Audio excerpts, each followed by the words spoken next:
That means we have 5 days to have relevant and current conversation this week, starting with 55 minutes today. You're welcome. I'm Imi John Mekwa, and we start from the global space, looking at what's going on in the global oil space. And we could tell you that oil prices rose on Monday, extending gains for a second session as United States' efforts to replenish strategic reserves provided some support, although concerns of crude oversupply and softer fuel demand growth next year persisted. Brent's crude futures rose 0.6%. That's about 48 cents to $76.32 a barrel, while U.S. West Texas Intermediate crude futures were up at $71.61 a barrel, and that's up 0.5%.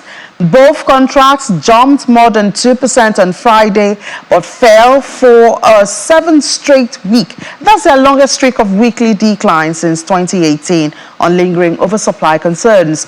The recent price weakness drew demand from the U.S., which has sought up to 3 million barrels of crude for the strategic. There you have it right on the screen right there. I'll just let you see it. But this is for grain, so we're jumping over to the grain market right there to tell you what's going on there. And we see that wheat is down this morning 0.2% at the price of $6.30 for a quarter of a bushel. Soybeans is on the flip side 0.6% higher at $13.11 for half of a bushel. Corn is up on the green side 0.2% up at $4.86 for a quarter of a bushel. And commodity funds were net sellers of CBOT wheat, corn and soybeans on Friday, despite the U.S. Department of Agriculture confirming large overseas sales of all-free crops. Remember, that was big news last week,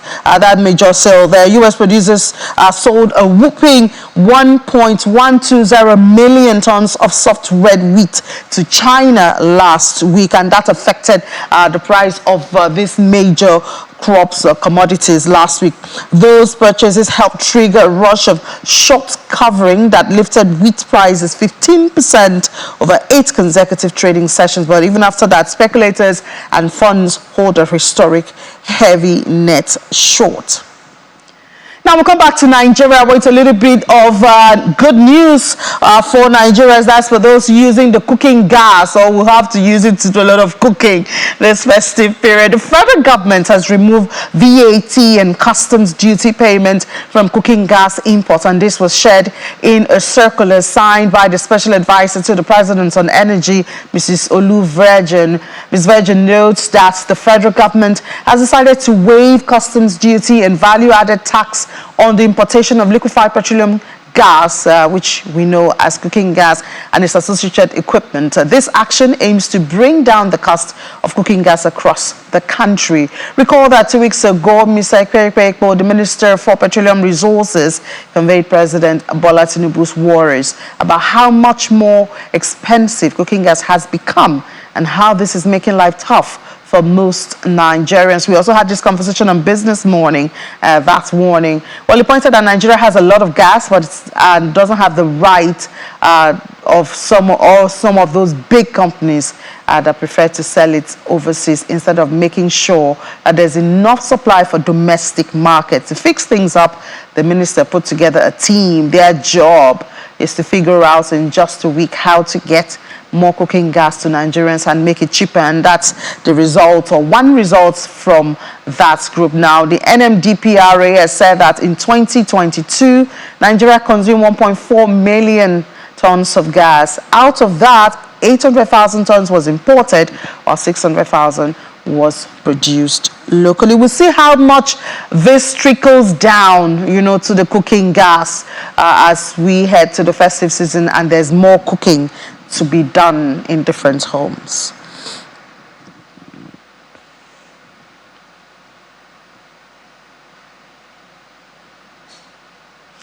Well, still in Nigeria, the governor of Benue State, Mr. Hyacinth Aliye, has proposed a spending plan of 225.72 billion naira as a 2024 appropriation bill to the State House of Assembly for consideration and passage. While presenting his first budget proposal to the state's lawmakers in Makurdi, the governor said that the total amount represents a 25.6% increase over the revised and approved 2023 budget that he inherited to begin road construction work in key areas of the state. The principles of the proposed 2024 budget. Infrastructure development. Mr. Speaker and honorable members, our commitment to infrastructure development is unwavering. We recognize that robust infrastructure is the backbone of economic growth. Therefore, a significant portion of this budget will be allocated to infrastructure projects that will not only connect our regions but also empower our citizens.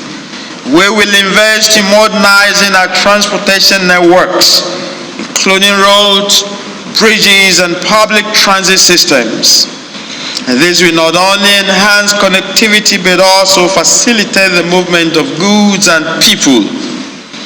This budget intends to provide a reliable energy supply in our rural areas, which is essential for industrial growth. It's a season of budgets right there. Of course, we had Adamawa, and so many states have presented their proposals for 2024 spending to their lawmakers. We'll see the adjustment to be made and, of course, the confirmation, but more importantly, the implementation of those budgets. Now, another issue is the 1.2 billion person market with a value of 2.1 trillion US dollars of total private wealth. That's how much has been given to Africa. That's how much it's worth, at least for 2021. And this is what the African Continental Free Trade Area hopes to explore. Unfortunately, out of about 50% target for 2023, it's met about 20% for the year. That's talking about after, the free trade area. So if we have the market, we have the brains, what's stopping us? What are those militating factors? We have joining us for this Professor Jonathan Aremu. He's a professor of International Economic Relations at Covenant University. More importantly, he's a member, Rules and Policies of the National Action Committee of African Continental Free Trade Area. Joins us from our Abuja studio. Good morning, Prof. Thank you for your time. Good morning, Amy.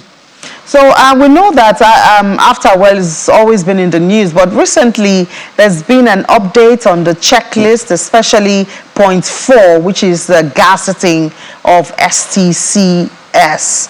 Could you tell us more about that and some of the updates around AfCFTA?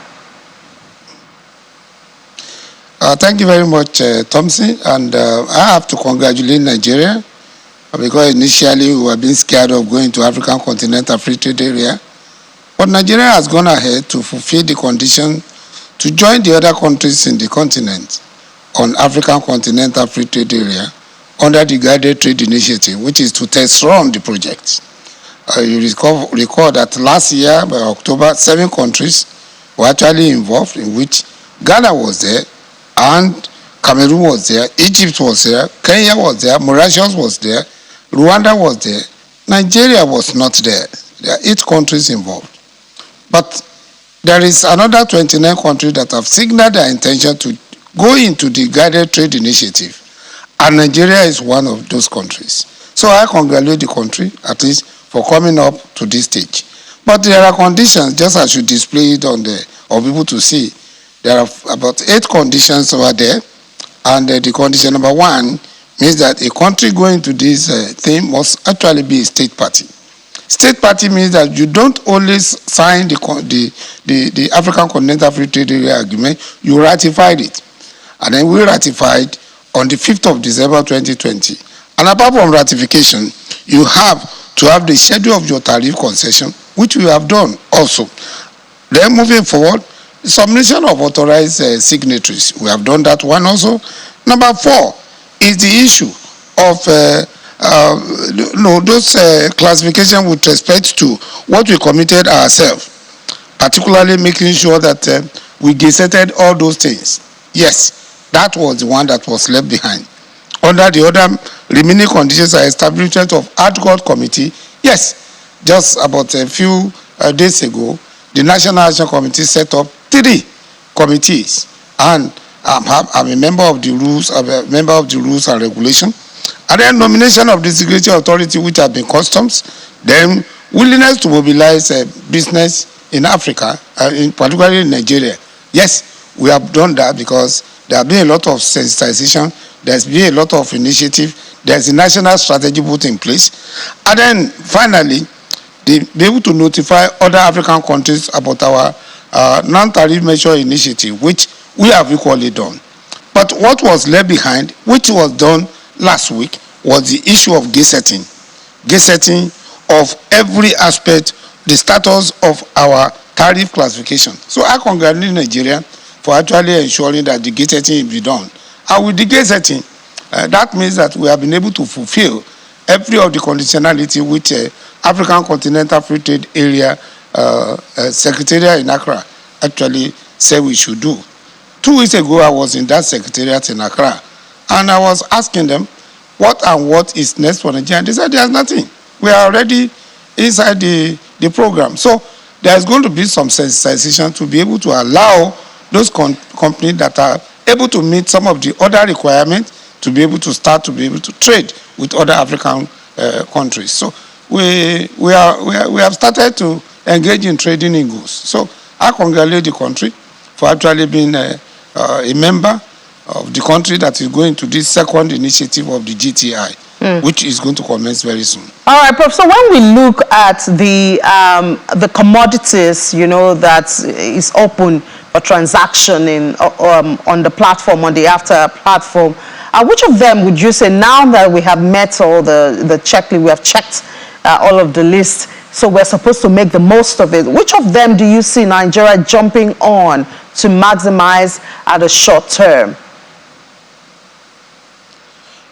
Madam, Nigeria already agree with our tariff classification, and the details of that one is already available with the custom tariff. And luckily enough, toward the end of the last administration, specifically in May, a new custom act was put in place, not only ensuring that some of these classifications are there, but to be able to put across the procedure to allow things to be done properly. So as many as the product as are in those classification lists, there are products that can actually move across the countries.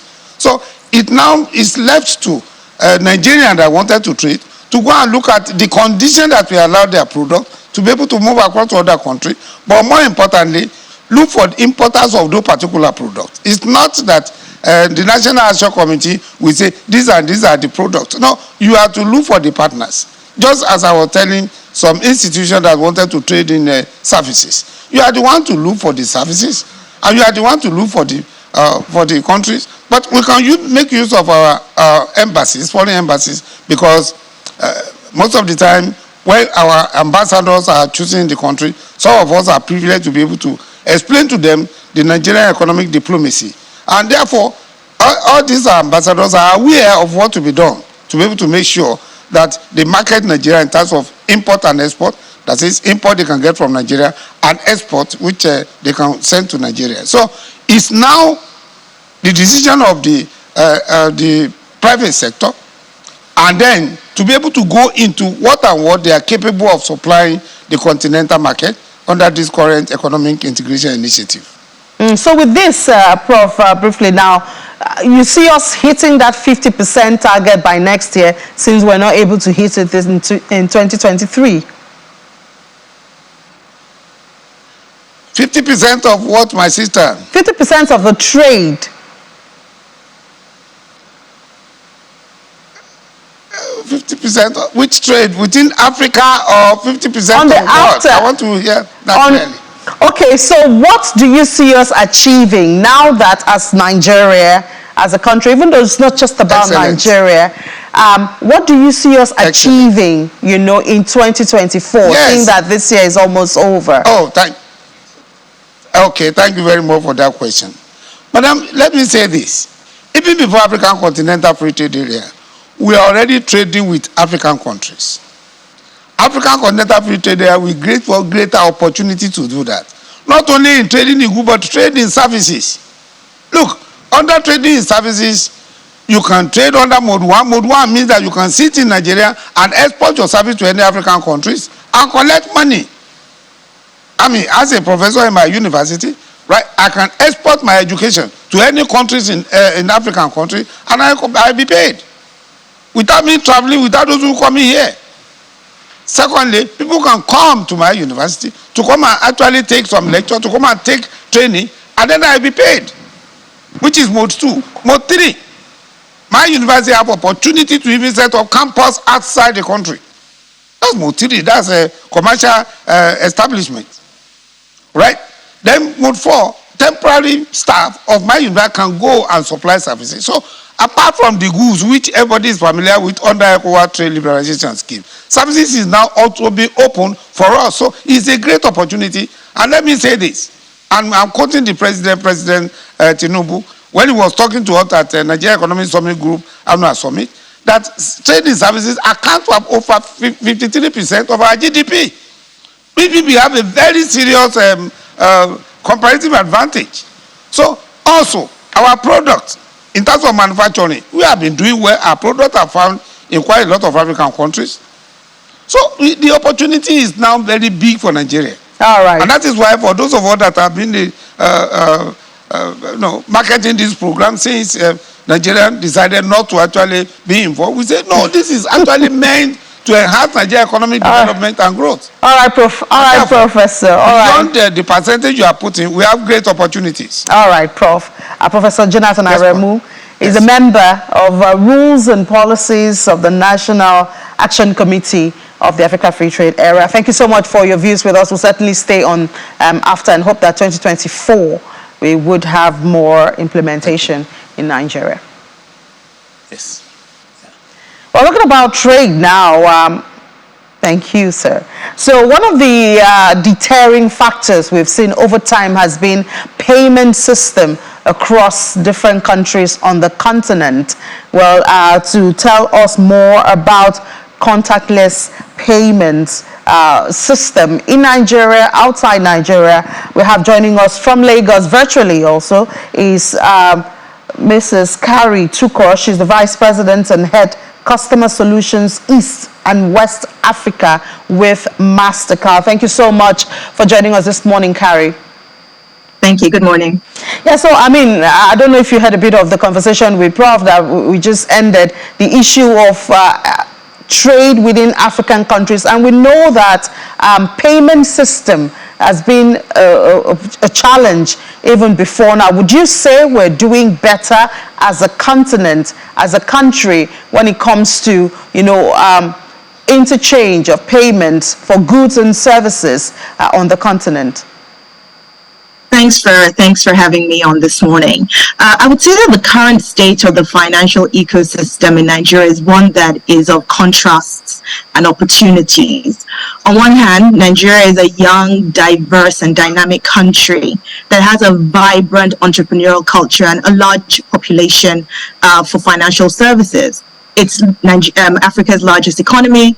It has a high mobile phone and internet penetration, and it has a young adult and youth demographic that is constituting over 70% of the population. So it's a ripe market for digital adoption necessary to drive financial services distribution. Nigeria also has a supportive regulatory environment that encourages innovation and inclusion in the financial sector. For example, the Central Bank of Nigeria has issued various policies and even supported in the development of capabilities to promote the growth of digital payment ecosystem. I mean, guidelines like the contactless payments in Nigeria, the framework on open banking, licensing of PSPs, and even the setting up of SANEF has really aided in driving financial services distribution. Also, solutions like instant payments by NIBS continues to record one of the world's highest real-time payment volumes globally. But despite the growth of mobile and digital technology, millions of Nigerians still lack access to basic financial services, such as formalized digital payment solutions, access to savings and credit solutions, particularly in the remote areas. So for me, the financial ecosystem in Nigeria is very complex. and it's quite difficult to navigate because of the multiple players. I think by the last record, there are over 200 fintechs in Nigeria. We have very diverse platforms, we have very diverse standards, and sometimes this creates a barrier to interoperability and indeed customer convenience and ease. So I'd end by saying that the financial ecosystem in Nigeria, presents a lot of opportunities and challenges for fintechs and financial institutions, both regionally, Pan-Africa, and even globally, and for stakeholders to address the needs and the aspirations of the Nigerian population. I believe that if we leverage the power of technology more, especially with emerging technology and innovation, and most importantly, collaboration, a lot of the actors within the payment ecosystem can create a more inclusive, efficient, and most importantly, resilient financial solutions and ecosystem that can really transform the lives and the livelihoods of the millions of Nigerians today. And I guess Mastercard has some initiatives to, accelerate this inclusivity that we need in the financial space. This is correct. And one of the areas that we're really focused on is really driving low-cost acceptance and leveraging the power of contactless payments. And what we've seen is that the adoption of contactless payments in Nigeria has really evolved rapidly in the last few years, driven by the demand for fast, convenient, and secure payment options, especially in the wake of COVID, the pandemic. And more recently, as I'm sure the audience is aware, the initial impact of the CBN's demonetization initiative, which saw a lot of consumers and SMEs really cash-strapped and unable to make or receive payments. So with contactless payments, which is leveraging a number of technological capabilities like NFC, which is near-field communication, QR, which is quick response codes, and even biometrics. It enables various form factors to be used to make payments like your cards, mobile devices, or even wearables. So for us, it's an immediate solution to solve the payment challenges faced by SMEs in light of the recent demonetization. Mastercard launched Tap on Phone, which is a contactless payment system that uses NFC technology to convert an Android phone into a point-of-sale device, where customers can now tap their bank card or digital wallets to make a payment. It's low cost, it's fast, and it's an efficient way to scale digital payments. And we launched this solution in the market with FCMB. And honestly, in the first quarter or after launch, we saw more than 500,000 SME activations on this platform. And how secure is it? Mastercard has really implemented a lot of capabilities that drives security. The first thing that we would talk about is the NFC chip technology, which is a global standard for card security. It uses a microchip embedded in the card to secure and store the transaction process data. The EMV chip technology also protects the contactless cards from counterfeiting, skimming, and cloning by generating a unique code for each transaction that cannot be reused and delivers a very high level of security and reliability for contactless payments.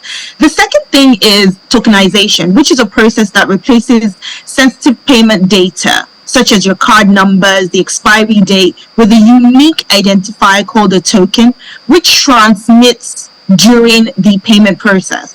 Now, with tokenization, the card details are protected during a contactless payment, whether it be via a mobile device or wearable, by preventing the exposure of the actual payment data to fraudsters and hackers. It also enables device-specific verification, and what that means is that only the authorized device can initiate and complete the payment transaction. And also, contactless payments that are initiated via a digital wallet that has a tokenized card also enjoys the added biometric authentication security that comes with the smartphone. Another way with which contactless payment is safe and how we make sure that we enable a safe, secure payment transmission is through PIN and biometric authentication, which is a method that really verifies the identity of the user and authorizes the payment in transaction, leveraging a PIN or fingerprint or facial recognition. And these authentication methods provide an additional layer of security and convenience for contactless payments, especially for high value transactions that exceed the card transactions limit defined by the central bank. So Mastercard contactless payment supports PIN and biometric authentication and allows users to confirm their identity and consent for before payment is actually initiated and authorized. The last thing that we do, and is very important, is our fraud monitoring and prevention.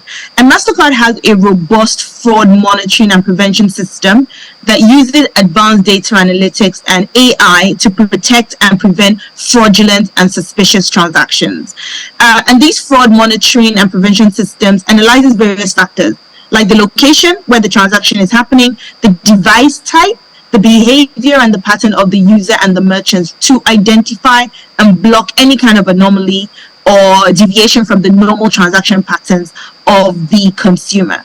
So these are the many features, and there's so much more, but these are specific features that we have deployed to protect the Nigerian consumers and businesses when they're using contactless payments. Yeah, and I'm sure those features come really handy at this time. We know towards the end of the year, a lot of security threat to funds are always recorded. So thank you for that, sharing that with us. Vice President and Head Customer Solutions for East and West Africa with Mastercard, that's Carrie Tuko. Thank you. All right, let's take a break now. When we come back, talking about technology, how it serves the purpose of trade, of services. We'll delve more into that here on Business Morning after the break. Just stay with us.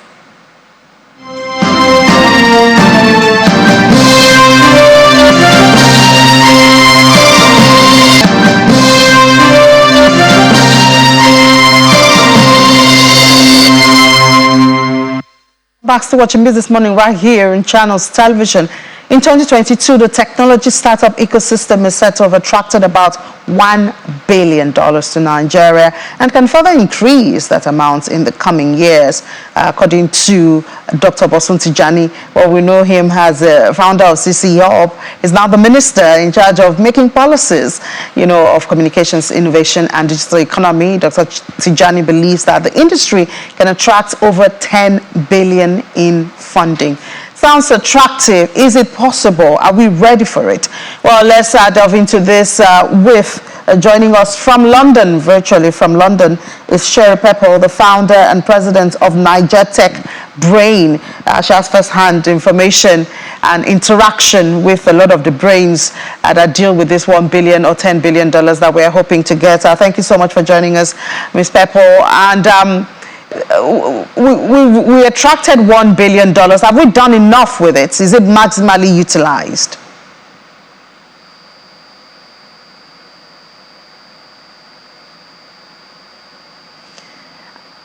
Can you hear me? Sherry, can you hear me? I cannot hear you. Can you hear me? Okay. Okay, I think we might have to come back to Sherry maybe in a couple of minutes because I cannot hear her and I'm not so sure if she can hear me. But I mean, the issue of attracting funds is one thing because we do know if there's no accountability or maximum use of those funds, then we may not be able to sustain the momentum of attracting those funds, or most of these funds are investment, and so they need, to generate profit for those who took the risk to invest that. We've seen Dr. Tijani really busy. I mean, even in our Funded Forward, I hope you did see that yesterday, where the winner emerged. We'd like to say congratulations to them. But we saw Dr. Tijani there also encouraging the young minds on how to infuse technology into solving everyday problem, which comes back to that slogan of Africa to the world. Can these brains, can they prefer solutions to the world's problem, first of course to African problems and then to global problems, at the end of the day. If the minister is projecting $10 billion, do we have, as a country, do we have the capacity to maximize that $10 billion, and implement what we're supposed to do with it? so that it's not a waste at the end of the day. And of course, Fund It Forward is one way that Channels is contributing to that zone, attracting young brains who can prefer solutions to social problems. And we saw the first set of winners yesterday. You need to stay with Channels Television. We'll get you that report in case you missed it yesterday in subsequent broadcast today. So please don't miss and don't tune off the station. Stay here with Channels Television. Let's see again if Sherry can hear us now. Hi, Sherry, can you hear me? Hi, yes, I can. Great.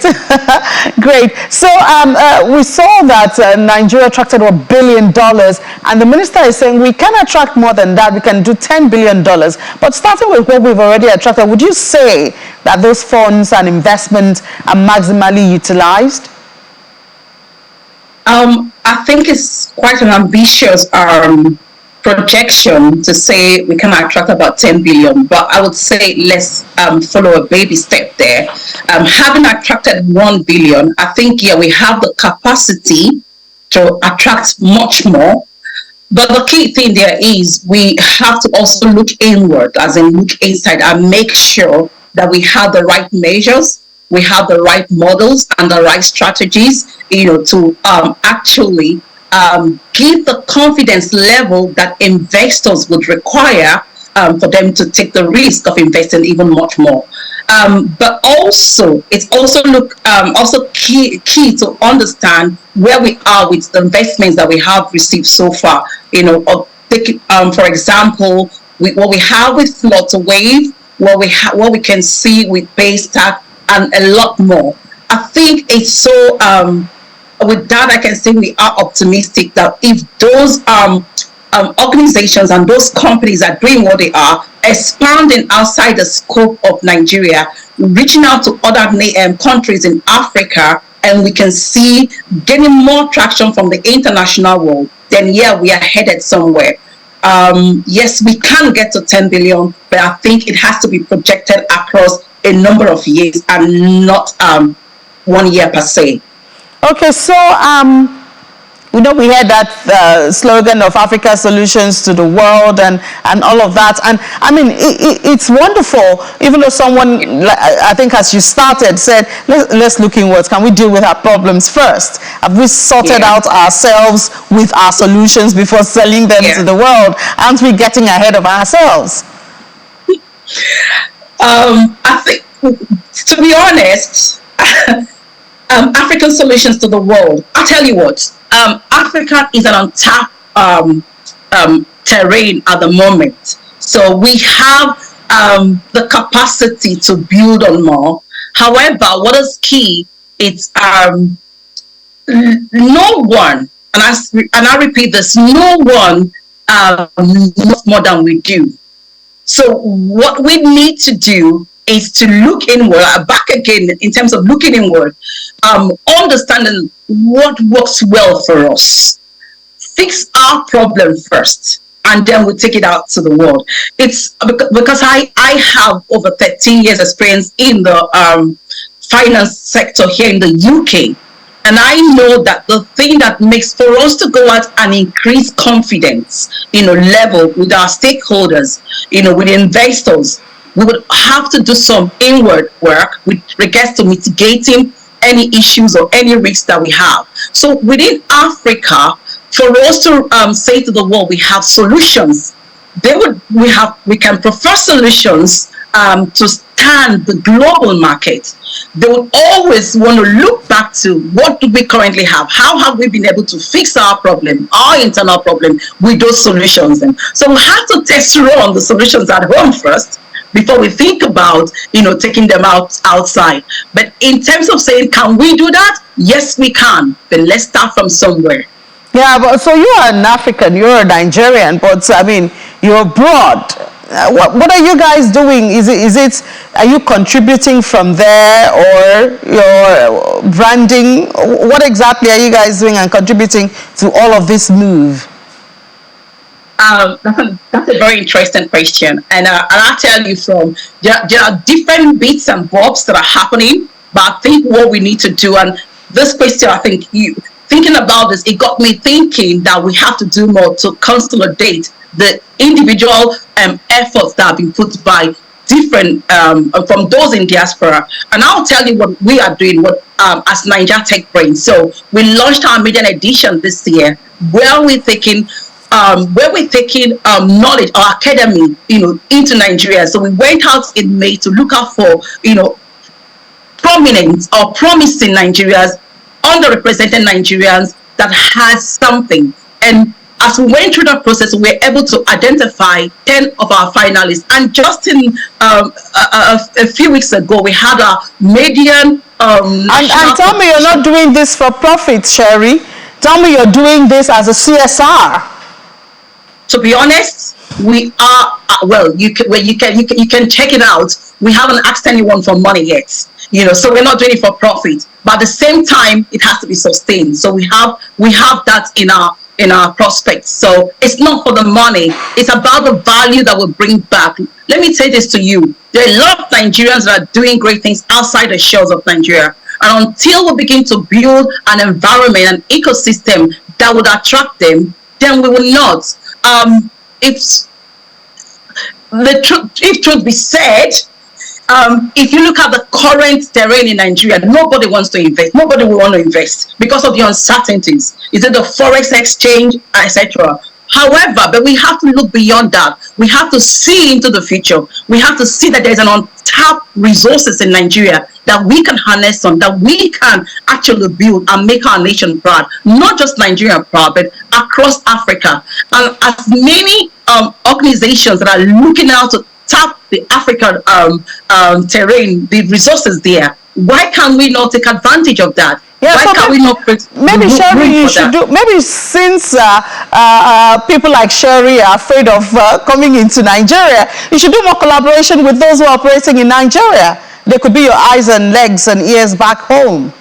But we are doing that already. We are doing that already. So we are not afraid. We were in Nigeria a few weeks ago, and we are bringing more people. We were able to consolidate a team in the US, a team in the UK, and we were able to take this training down to competition down to Nigeria. So it's just the beginning. And now we also could be encouraging others who are scared of, and we're telling them that it's not as bad as you think. Because that's the problem we have here. But I'll tell you what, Nigerians are doing great things outside the shores of Nigeria. And if you want to think about it, think about flutterways.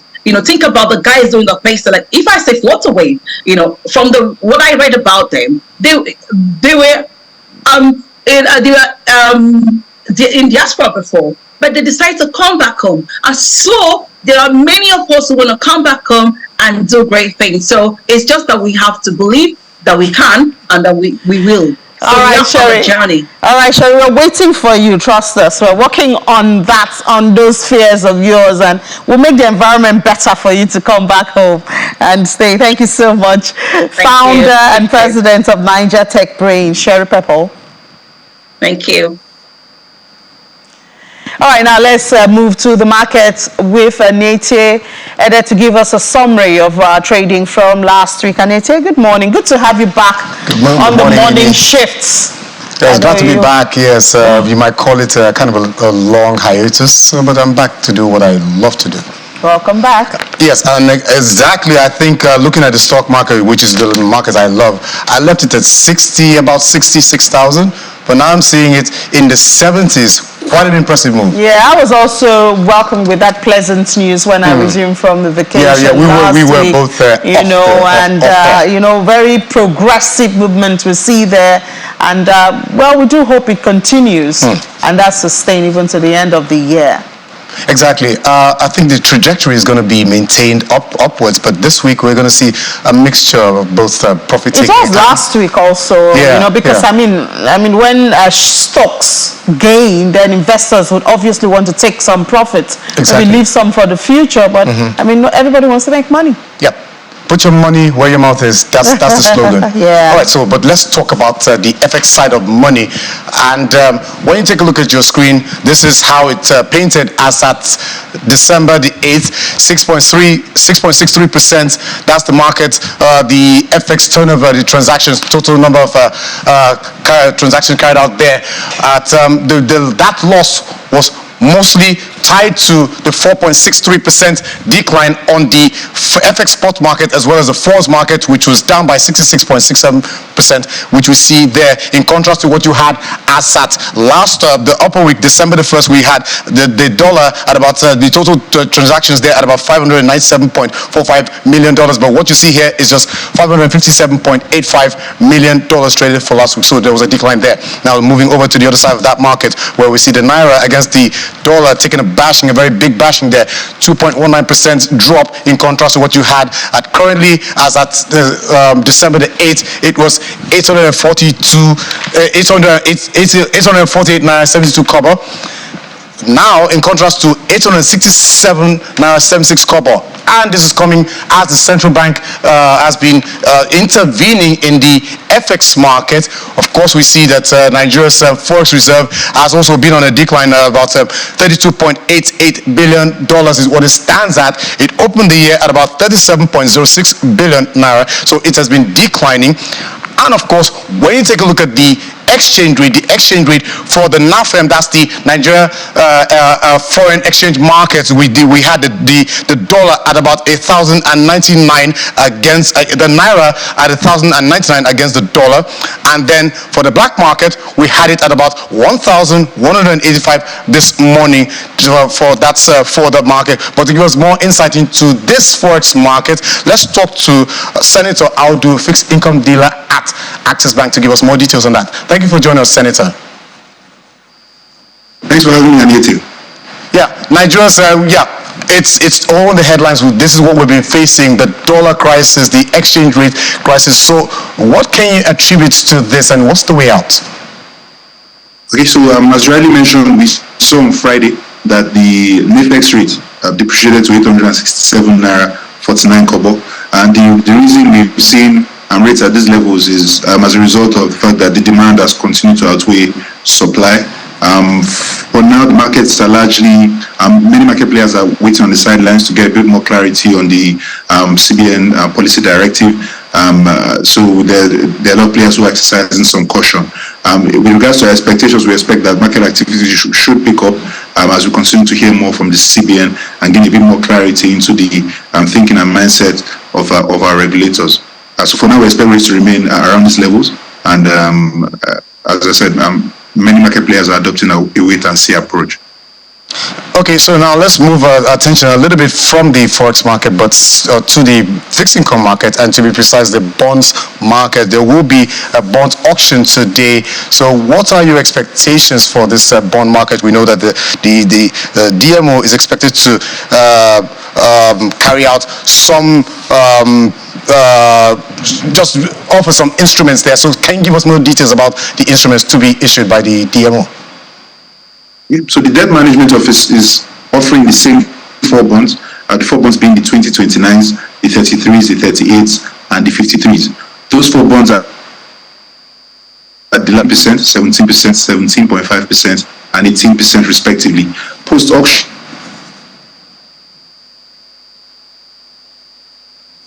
okay, so I think we lost a senator there, but he'll be back to us. But we saw we'll get back to him. But in terms of the bonds market, last week we saw bullish sentiment there. We saw market players cherry pick attractive bonds across the curve. But let's get back to Senator to give us details. He was talking about the DMO's bond auction today. Senator, please can you continue with the information we're giving us?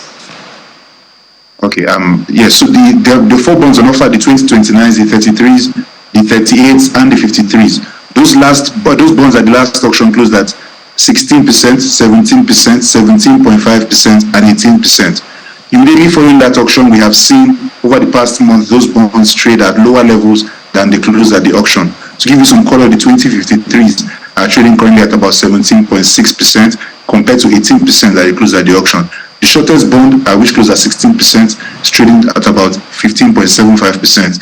Today, the DMO is expected to offer about 360 billion across all four bonds, about 90 billion per bond. Our expectation is that if we expect market players to go into this auction with some purpose and intent, so we might see a bit of a moderation in these rates. The rates are currently at high levels, at unprecedented levels. The 2053 is as high as 18%. So we may see market players come in at 17% levels. There's also an NTB auction on Wednesday. There was one last week. The amount on offer this week is a bit lower at just over 13 billion. And last week, the offer on the NTB auction was 104 billion. We saw rates drop at that auction as well as a result of the high liquidity levels that we had witnessed. To give you some common liquidity figures, we saw the liquidity figures go as high as 644 billion as at Wednesday, and that declined to about 76.8 billion following the NTB auction. Okay. All right, Senator, I guess we'll leave it there. Time is never your friend, especially when you're giving much information, but we leave it to you, the traders and the investors, to carry out your business. So that was a Senator Audu, fixed income dealer, a forex market dealer at Access Bank, giving us details about the market. So, Ini, that's it for the markets. All right, thank you. We hope that the outcome of those auctions that he's told us about, which we're going to have this week, will give us a better picture of the market. A brighter picture, that's all we always put our minds on. Exactly. Thank you. All right, now let's head to London where Juliana is standing by. Juliana, good morning. I hope you had a restful weekend, but we start off not on a very good note. I don't know, maybe you should tell me why taxi drivers' licenses are being revoked. I think about 160 of them in London.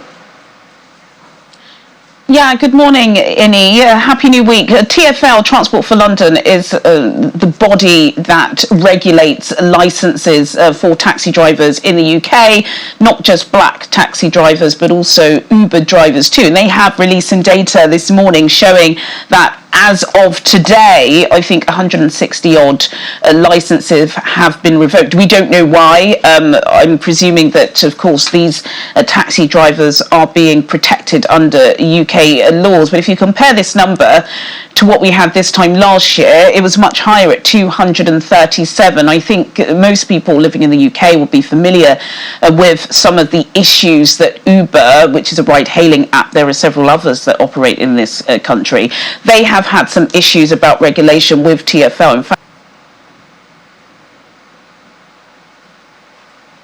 I wonder what happened to Juliana. There seems we have a loss of a network. Oh, okay. Time of the year, where we know lots of people are going to be in central London shopping using taxis. You've just got to be very, very careful, especially young women that are going out in the evening.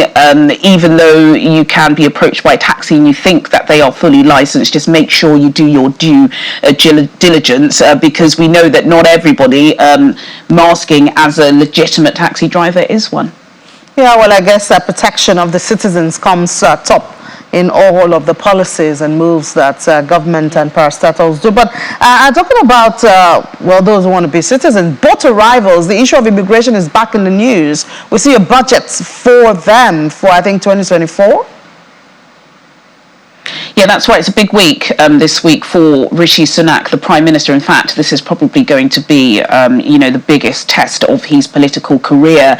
In about 10 minutes, he is due to give his testimony to the COVID-19 inquiry, which has been ongoing, a probe looking to find out why Britain did so disastrously in the pandemic. We lost over 250,000 people. That is going to bring up some really tough points for the Prime Minister. He was the Chancellor at the time. Eat Out to Help Out was a scheme he put forward, which has been described through WhatsApp messages as him being Dr. Death. So he's going to have a lot to answer for. Tomorrow is going to be the vote on this new Rwanda scheme. James Cleverly last week, the Home Secretary, did fly out to Rwanda to sign this new deal to try and force it through the courts. Now, this is where this information has been coming up. I believe some journalists have done a Freedom of Information Act, and they've realised that part of the small print of this Rwanda deal says that the government are going to be putting £700 million aside to deal with small boat crossings until 2030, which means him saying at the beginning of the year he's going to stop the boats, he's not going to be able to, because why would you put aside aside £700 million. So not great information unveiled for the Prime Minister. He's going to have a very, very, very tough week.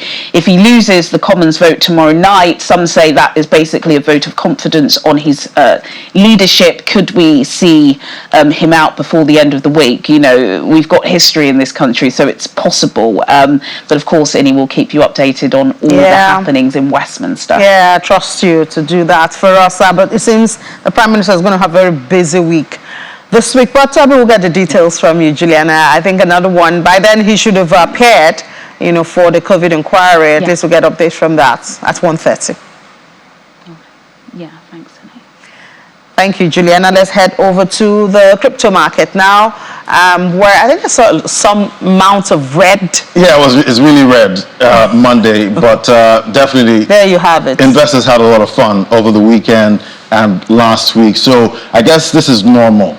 Profit taking after huge pumps last week in the crypto market. So that's what we're seeing. Those momental dips. Exactly. We're expecting. Yeah. So it's definitely. Traders still expecting this to go higher, but definitely there will be a lot of moves before it gets to that price. So we see the color is red. Let's take a look at the top stories in the crypto markets today.